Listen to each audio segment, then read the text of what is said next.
నమస్తే, welcome to 99 TV cinema. ఆరని ఆఖరి కాలం, అవనికి ఆఖరి కాలం అని మహాకవి సిరివెన్నెల సీతారామ శాస్త్రి చెప్పిన మాటలు ఈ కాలం గురించి ఎంత లోతుగా చెప్తాయో మనకు తెలిసిందే. మన చుట్టూ చూస్తే నిజంగానే అదే పరిస్థితి కనిపిస్తోంది.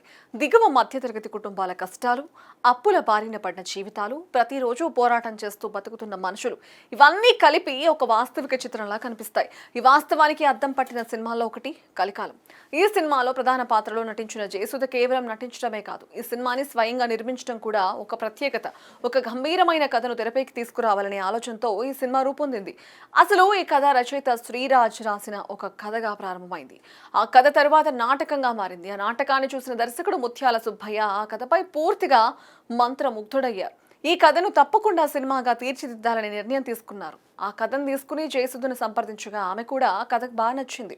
వెంటనే తన బ్యానర్ పై ఈ సినిమా నిర్మించడానికి ముందుకొచ్చారు. జేఎస్కే కంబైన్స్ బ్యానర్ పై సుమారు 35 లక్షల రూపాయల బడ్జెట్ తో ఈ సినిమా తెరకెక్కింది. తిరుపతి పరిసర ప్రాంతాల్లో షూటింగ్ జరిగింది. కమర్షియల్ గా ఎంతవరకు విజయవంతమైందో పక్కన పెడితే ఈ సినిమాకు విమర్శకుల ప్రశంసలు మాత్రం బాగా వచ్చాయి. ఉత్తమ సహాయ నటి, ఉత్తమ సహాయ దర్శకుడు వంటి అవార్డులు కూడా అందుకుంది. ఇక ఈ సినిమా ప్రత్యేకత ఏంటంటే ఇది కేవలం కథ కాదు, మన చుట్టూ కనిపించే జీవితాల ప్రతిబింబం.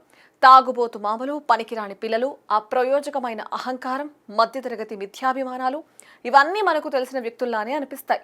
ఈ పాత్రలన్నీ మన జీవితాల్లో ఎక్కడో ఒకచోట కనిపిస్తూనే ఉంటాయి. ఈ సినిమాలో కీలకమైన మలుపులు కథను మరింత బలంగా నిలబెట్టాయి. చనిపోయాడు అనుకున్న తండ్రి బతికొస్తాడు, కానీ అతన్ని చూసి సంతోషపడాల్సిన కుటుంబం అతని ఉద్యోగం, ఇన్సూరెన్స్ డబ్బుల కోసం అతన్ని తిరస్కరిస్తుంది.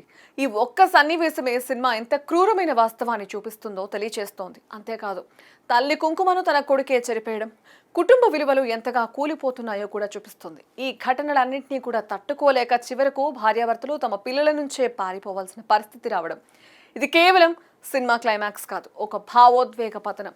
ఈ సన్నివేశాలు చూసే ప్రేక్షకుడిని లోపల నుంచి కదిలిస్తాయి. ఈ సినిమాలో చంద్రమోహన్, జయసుధ జంటగా అద్భుతంగా నటించారు. తాగుబోతు మామగా సుత్తివేలు తన పాత్రకు జీవం పోశారు. సాయి కుమార్ తన పాత్రలో వాస్తవికతను చూపించారు. ఈశ్వరీరావు, అరుణ, శుభలేఖ సుధాకర్ తదితరులు కూడా తమ తమ పాత్రలో బాగా నటించారు. ఇతర పాత్రలో బ్రహ్మానందం, రాళ్లపల్లి వంటి నటులు కూడా కనిపిస్తారు. సినిమా కథను రమణి మెరుగుదిద్దగా దర్శకత్వాన్ని ముత్యాల సుబ్బయ్య సమర్థవంతంగా నిర్వహించారు. డైలాగ్స్ కు బలమిచ్చింది తోట మధు రచన, అలాగే సంగీత దర్శకుడు విద్యాసాగర్. ఈ చిత్రానికి తగిన నేపథ్య సంగీతాన్ని అందించారు. ఇక పాటలు తక్కువగానే ఉన్న కథకు అనుగుణంగా ఉండేలా రూపొందించారు. ఎస్పీ బాలు, మనోజ్ చిత్ర వంటి గాయకులు పాటలకు ప్రాణం పోశారు. ఈ సినిమా తర్వాత ఇతర భాషల్లో కూడా రీమేక్ అయింది. కన్నడలో కుంకుమ భాగ్య, తమిళలో కలికాలం, మలయాళంలో సంతాన గోపాలం పేర్లతో విడుదలైంది. అంటే ఈ కథ ఎంత బలమైందో కూడా అర్థం చేసుకోవచ్చు. 1991లో వచ్చిన ఈ సినిమా నేటికి ఓ అద్భుతమే. ముఖ్యంగా వృద్ధుల పరిస్థితి, కుటుంబ విలువల క్షీణత, డబ్బు కోసం మనుషులు భావోద్వేగాలను మర్చిపోవడం, ఇవన్నీ ఇప్పటికీ మన సమాజంలో కనిపిస్తున్న సమస్యలే. ఈ సినిమా నెమ్మదిగా సాగుతుంది.